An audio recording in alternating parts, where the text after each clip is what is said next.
Assalamualaikum warahmatullahi wabarakatuh. Waalaikumsalam. Waalaikumsalam, Bu. Gimana kabarnya hari ini? Seperti biasa, Bu. Alhamdulillah baik. Alhamdulillah sehat.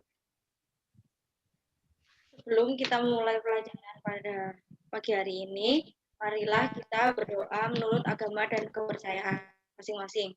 Berdoa akan saya pimpin, berdoa dimulai. Allahumma barik. Berdoa selesai. Sebelum memulai pelajaran hari ini, saya akan memperkenalkan diri. Nama saya Rizky Suci Ramadhani. Di sini saya mengampu mata pelajaran Geografi kelas 11. Sebelum kita mulai pelajaran, saya mau ngecek kesiapan kalian. Apakah ada yang susah sinyal? Tidak, Bu. Aman. Saya Aman, akan Bu. membagikan materi sesuai dengan kemarin modul yang sudah saya kirim melalui WhatsApp group. Saya akan Ya, membuka Bu. silakan disimak baik-baik.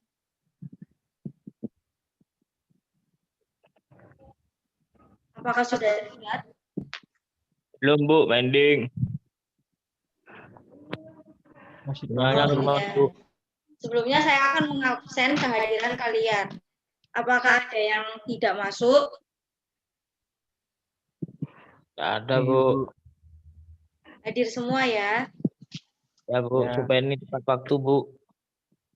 Ya, baik. Langsung aja ya ke materinya.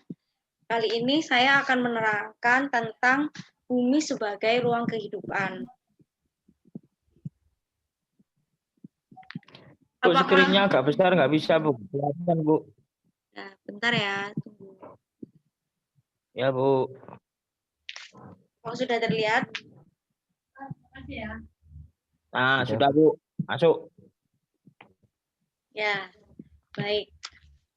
Apakah kalian sudah membaca modul yang saya kirim kemarin? Sebelum saya melanjutkan ke materinya. Sudah, Bu. Tapi ada yang belum jelas. Nah, saya akan jelaskan hari ini ya. Di sini, apa kalian sudah tahu apa itu jagat raya? Coba jelaskan menurut pendapat kalian. Dimulai dari siapa, Bu? Terserah, siapa dulu yang bisa dulu. Si Penit Mas dulu Hanum, aja. Mas Hanum. Saya dulu, Bu. Ya, baik. Jagat raya itu alam semesta, Bu. Mungkin ada tambahan lagi. Nah, alam semesta dan seisinya, Bu. Ya, baik. Mungkin ada yang mau melengkapi. Nomor absen berapa? NIM saya 44, Bu. Ya, baik. Saya catat. Di sini nilai partisipasi sangat berpengaruh pada nilai kalian ya. Ya, Bu. Ya, Bu. Sudah tidak ada yang mau menyangga? Kalau tidak Tidak. ada, saya lanjutkan. Apa sih jagat raya itu? Jagat raya atau alam semesta merupakan ruang tidak terbatas yang di dalamnya terdiri atas semua materi, termasuk tenaga dan radiasi. Jagat raya tidak dapat diukur, dalam arti batas-batasnya tidak dapat diketahui dengan jelas.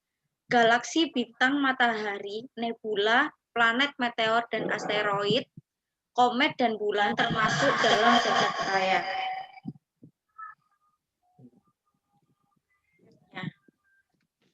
Teori pembentukan jagat raya.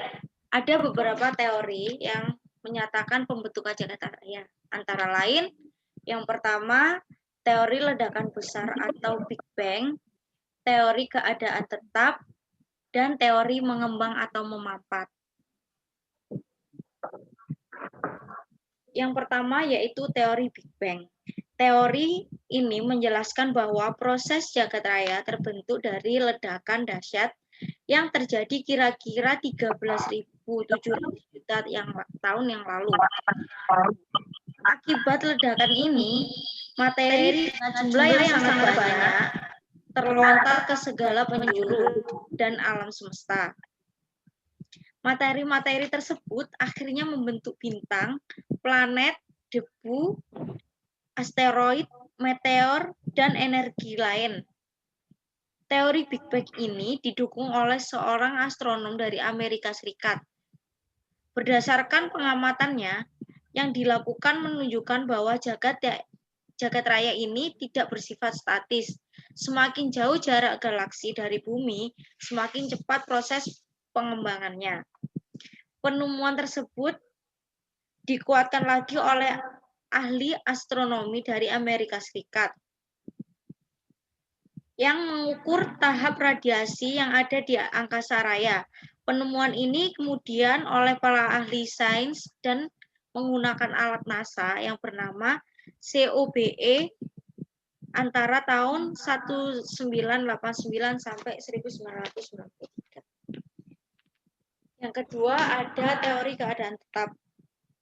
Teori ini menyatakan bahwa jagat raya selama berabad-abad selalu dalam keadaan yang sama dan senantiasa dicipta dari ketiadaan. Penambahan jumlah zat dalam teori ini memerlukan waktu yang sangat lama, yaitu kira-kira 1000 juta tahun yang lalu, dalam suatu volume ruang angkasa. Bisa dilihat ya anak-anak gambarnya, bisa juga diamati. Selanjutnya ada teori mengambang dan memapat. Teori ini dikenal dengan nama teori ekspansi dan kontraksi. Menurut teori ini, jagat raya terbentuk karena adanya suatu siklus materi yang diawali dengan massa mengembang yang disebabkan oleh adanya reaksi inti hidrogen. Pada tahap ini, terbentuklah galaksi-galaksi. Tahap ini diperkirakan berlangsung selama 30 miliar tahun yang lalu. Selanjutnya, galaksi-galaksi dan bintang yang telah terbentuk akan meredup dan kemudian mempampat didahului dengan keluarnya pancaran panas yang sangat tinggi. Setelah tahap ini memampat, maka tahap berikutnya adalah tahap mengembang dan kemudian pada akhirnya memampat lagi. Sejalan dengan teori ini, banyak beberapa anggapan mengenai jagat raya atau alam semesta. Adapun jagat raya terdiri dari galaksi dan bintang. Galaksi adalah kumpulan bintang, planet, debu, nebula, dan kumpulan benda-benda langit lainnya yang membentuk pulau-pulau dalam ruang hampa jagat raya. Galaksi memiliki ciri-ciri sebagai berikut. Memiliki cahaya sendiri. Yang kedua, memiliki bentuk-bentuk tertentu. Yang ketiga, antar galaksi memiliki jutaan cahaya.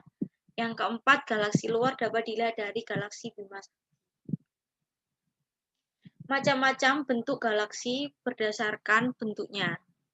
Yang pertama ada bentuk elips. Galaksi ini berbentuk elips, mulai dari bentuk bola kaki sampai pada bentuk lonjong seperti bola. Bentuk spiral. Galaksi bentuk ini mempunyai roda-roda dengan lengan-lengan berbentuk spiral. Keluar dari pusat yang terang. Contoh galaksi spiral adalah Bima Sakti dan Andromeda. Yang ketiga, bentuk spiral gumpalang. Galaksi ini mempunyai roda-roda dengan lengan-lengan spiral keluar dari bagian ujung satu pusat berbentuk spiral-spiral yang terpotong.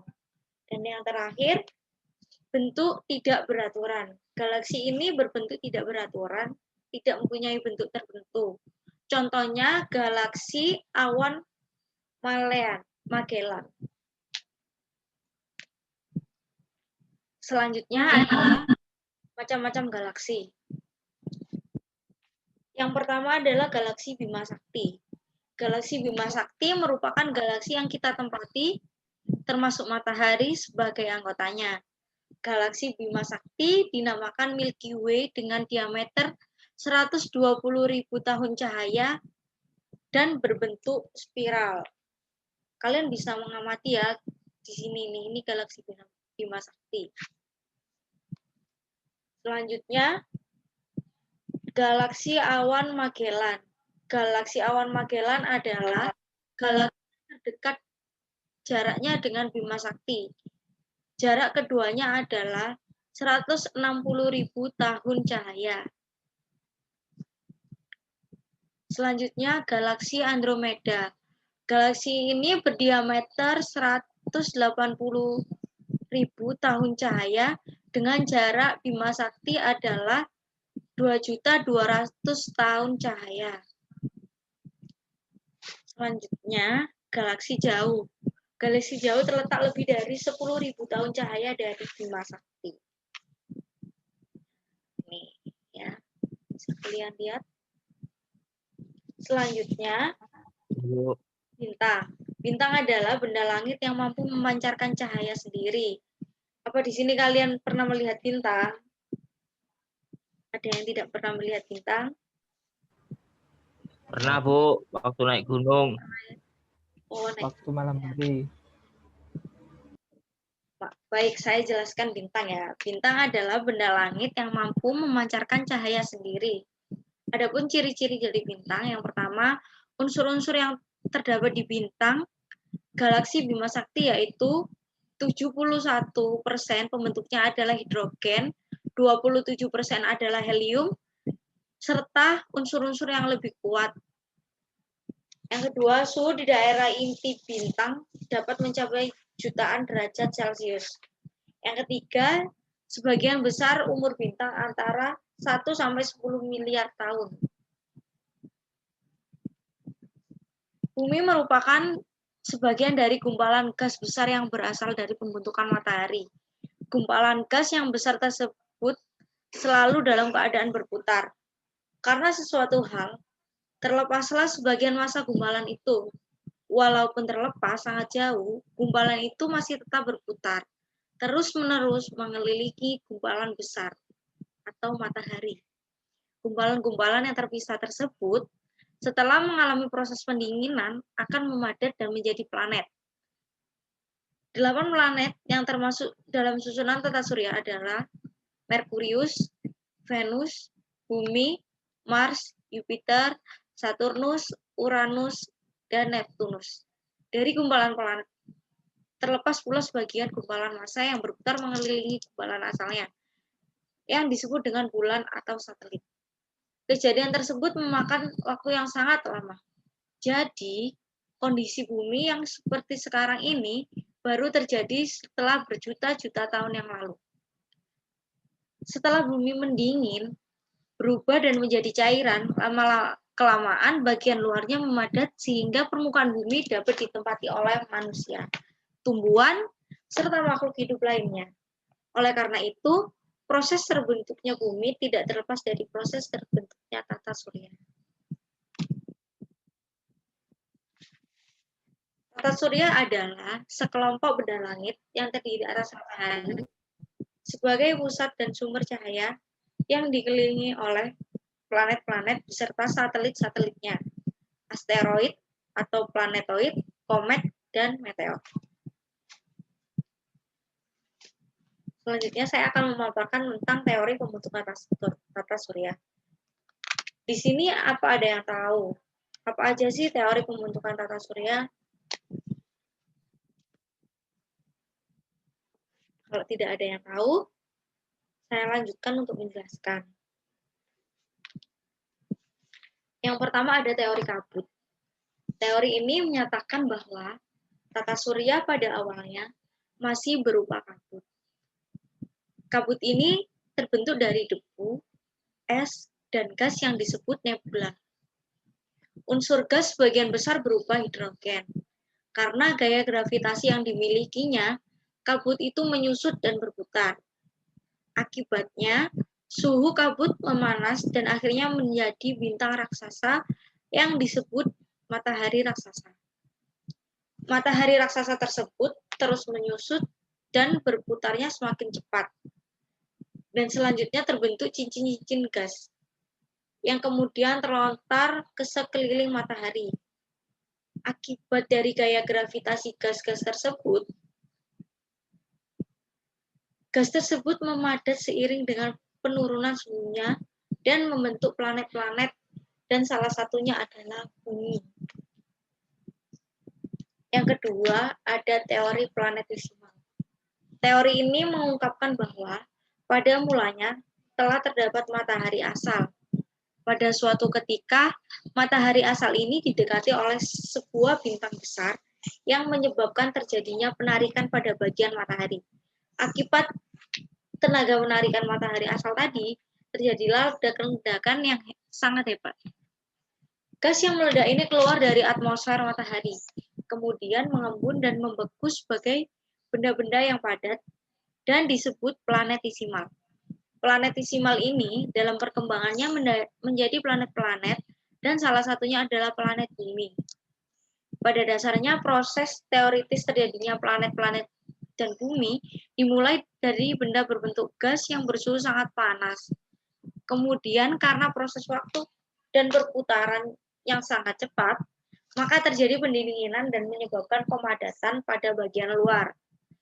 Adapun tubuh bumi bagian dalam masih bersuhu sangat tinggi. Jadi akibat pendinginan tadi menjadi kerak. Selanjutnya adalah teori pasang surut. Teori ini menyatakan bahwa suatu bintang yang sangat besar, lebih besar daripada matahari, pernah melewati dengan jarak tidak jauh dari matahari. Melintasnya bintang itu menyebabkan gelombang pasang sehingga sebagian massa matahari terlepas dan terlempar keluar. Pada massa matahari yang terlempar, selanjutnya mengalami pemadatan dan memecah menjadi benda-benda tersendiri yang disebut planet. Ya, ini ya, bisa dilihat. Nah, ini menjadi planet-planet. Ya. Selanjutnya teori protoplanet. Teori ini dikemukakan oleh Carl, kemudian disempurnakan oleh Gerard pada tahun 1950. Teori protoplanet menyatakan bahwa tata surya terbentuk oleh gumpalan awan gas yang jumlahnya sangat banyak. Suatu gumpalan mengalami pemampatan dan menarik partikel-partikel debu membentuk gumpalan bola. Pada saat itulah terjadi pilihan yang membuat gumpalan bola menjadi pipi menyerupai cakram, berbentuk tebal pada bagian tengah dan pipi di bagian tepi. Ini ya. Bisa dilihat ya. Karena bagian tengah berpilin lambat mengakibatkan terjadi tekanan yang menimbulkan panas dan cahaya matahari. Bagian tepi cakram berpilin lebih cepat sehingga terpecah menjadi gumpalan yang lebih kecil. Gumpalan itu kemudian membeku dan menjadi planet dan satelit. Nah, yang ini karena berpilihnya sangat cepat, maka terjadilah planet-planet. Selanjutnya adalah teori bintang kembar. Teori ini dikemukakan pada tahun 1956. Teori ini diberi nama teori bintang kembar karena peneliti beranggapan bahwa tata surya terbentuk dari dua buah bintang, yang kemudian salah satunya hancur dan membentuk planet dan yang lainnya menjadi bintang atau matahari. Adapun alasan dari planet ini karena setelah penelitian terhadap tata surya, ternyata ada tata surya yang memiliki bintang kembar. Oleh karena itulah, peneliti beranggapan bahwa tata surya ini berbentuk dari proses meledaknya dua bintang kembar. Twin star. Anggota tata surya.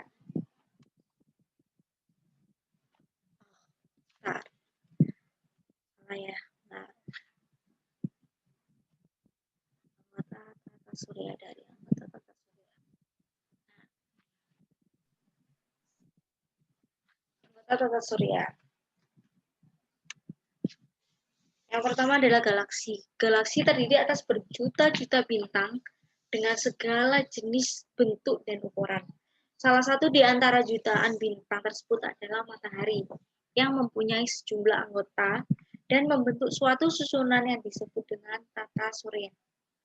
Jadi, sebuah tata surya terdiri atas sebuah bintang dan semua benda angkasa yang beredar mengelilinginya. Matahari dikelilingi oleh 8 planet, satelit, komet, meteoroid, dan asteroid. Tata surya terdiri dari matahari, planet, bulan, dan komet. Yang pertama, matahari. Matahari adalah sebuah bintang. Dalam tata surya, matahari merupakan pusat dan penggerak seluruh anggota-anggotanya. Karena gravitasinya, seluruh planet beredar mengelilingi matahari. Komet-komet juga datang berulang mendekati matahari. Segala kehidupan di bumi mendapat pengaruh dari matahari. Karena tanpa matahari tidak akan ada kehidupan di bumi.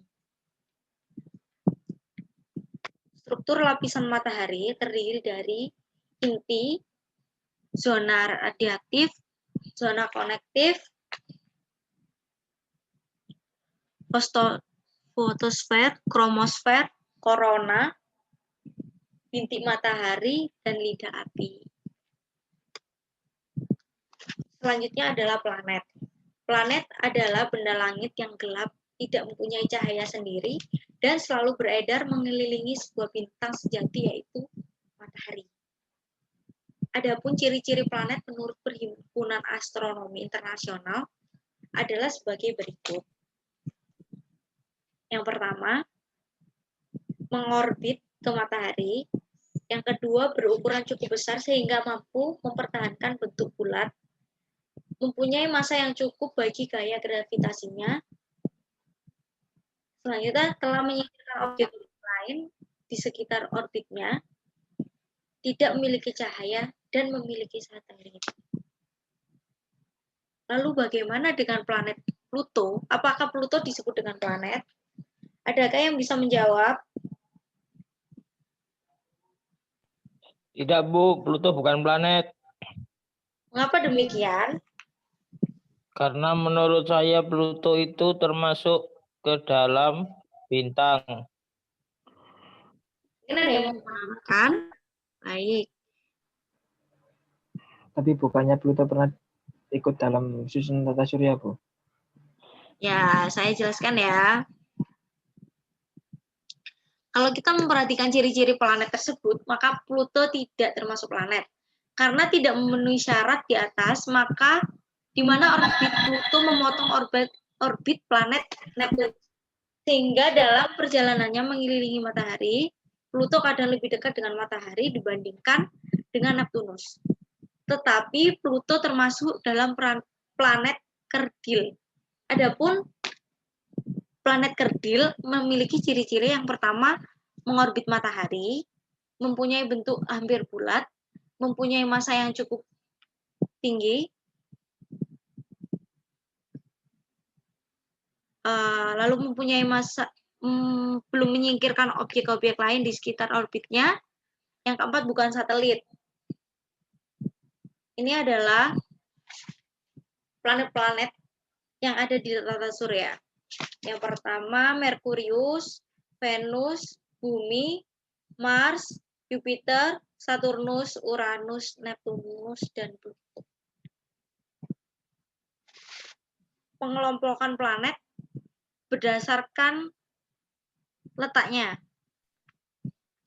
Planet yang lebih terletak dalam orbit bumi yang mengelilingi matahari, diantaranya Merkurius dan Venus, termasuk dalam planet dalam. Yang termasuk dengan planet luar, yaitu Mars, Jupiter, Saturnus, Uranus, dan Neptunus. Berdasar ukurannya, planet dapat dibentangkan atas major planet yang terdiri atas Jupiter, Saturnus, Uranus, dan Neptunus, dan terrestrial planet yang meliputi Merkurius, Venus, Bumi, dan Mars. Bulan. Bulan adalah benda luar angkasa yang disebut sebagai satelit alami. Bulan bergerak mengelilingi bumi dan bersama-sama bumi mengelilingi matahari. Bulan adalah nama satelit alami untuk bumi, dan berikut adalah ciri-ciri bulan. Terdapat bagian gelap, halus dan datar. Kedua, terdapat pegunungan dan dataran tinggi. Terdapat kawah akibat vulkanisme atau tumbukan meteor. Tidak memiliki atmosfer, bentuknya bulat, masanya 1/80 massa bumi, jarak rata-rata ke bumi 384,403 km, diameter bulan sekitar 34 diameter bumi, jarak rata-rata ke bumi sekitar 384.000 km, periode revolusi terhadap bumi sekitar 27,3 hari, sedangkan periode rotasinya sama dengan revolusinya yaitu 27,3. Gravitasinya bulan hanya 1/6 gravitasi bumi, yang mengakibatkan bulan tidak mampu mengikat atmosfer. Komet. Komet merupakan benda langit yang diliputi oleh kabut tipis, panjang, dan mempunyai ekor dan terdiri dari inti dan koma. Beberapa komet yang muncul secara berkala seperti komet SK Halley Biela. Salah satu contoh komet adalah komet Halley. Ini adalah komet Halley. Selanjutnya meteorit dan meteor. Meteor adalah benda angkasa berupa pecahan batuan yang jatuh ke dalam atmosfer bumi.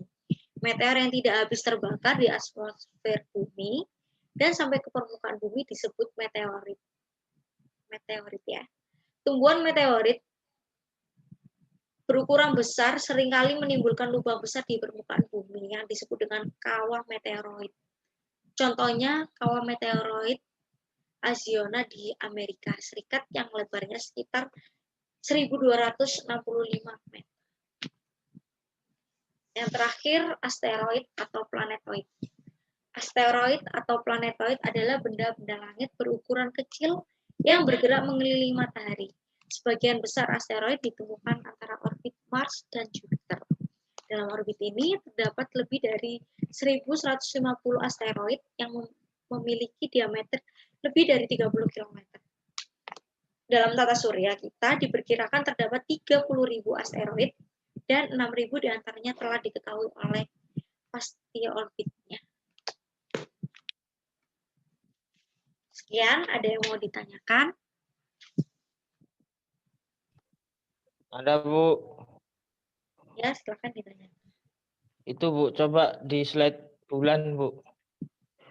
Ya, di slide bulan.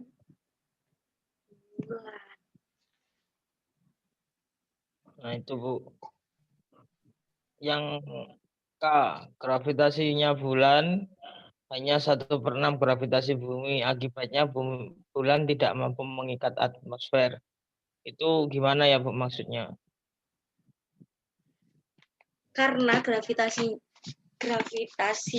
bulan lebih kecil daripada gravitasi bumi, bulan tidak dapat mengikat atmosfer. Ya, benar? Betul. Ya, karena bumi gravitasinya lebih besar daripada bulan. Maka bulan tidak dapat mengikat atmosfer karena atmosfernya sudah terikat dengan bumi. Oh, ya, Bu. Ya? Ya, Bu. Kalau sudah, kalian nanti saya bagi menjadi 5 kelompok besar dan akan mengerjakan tugas yang saya berikan di Google Form ya. Nanti linknya akan saya bagi ke kalian semua. Tolong dikerjakan dan dikumpulkan di pertemuan selanjutnya. Ya. Ya, Bu. Ya, Bu. Bagi yang tidak mengumpulkan di pertemuan selanjutnya akan saya beri sanksi. Ya, Bu. Ya, Bu. Apabila kalian kesulitan dalam mengerjakan, nanti bisa menghubungi saya melalui grup yang sudah kita buat ya. Ya, Bu.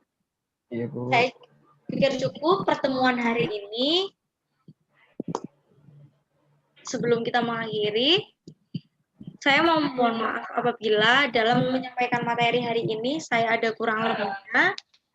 Terima kasih atas waktu yang sudah kalian berikan. Semoga lomba ini cepat selesai sehingga proses belajar mengajar bisa kembali seperti semula. Amin, Bu. Sekian dari saya. Terima kasih. Wassalamualaikum warahmatullahi wabarakatuh. Waalaikumsalam, Bu.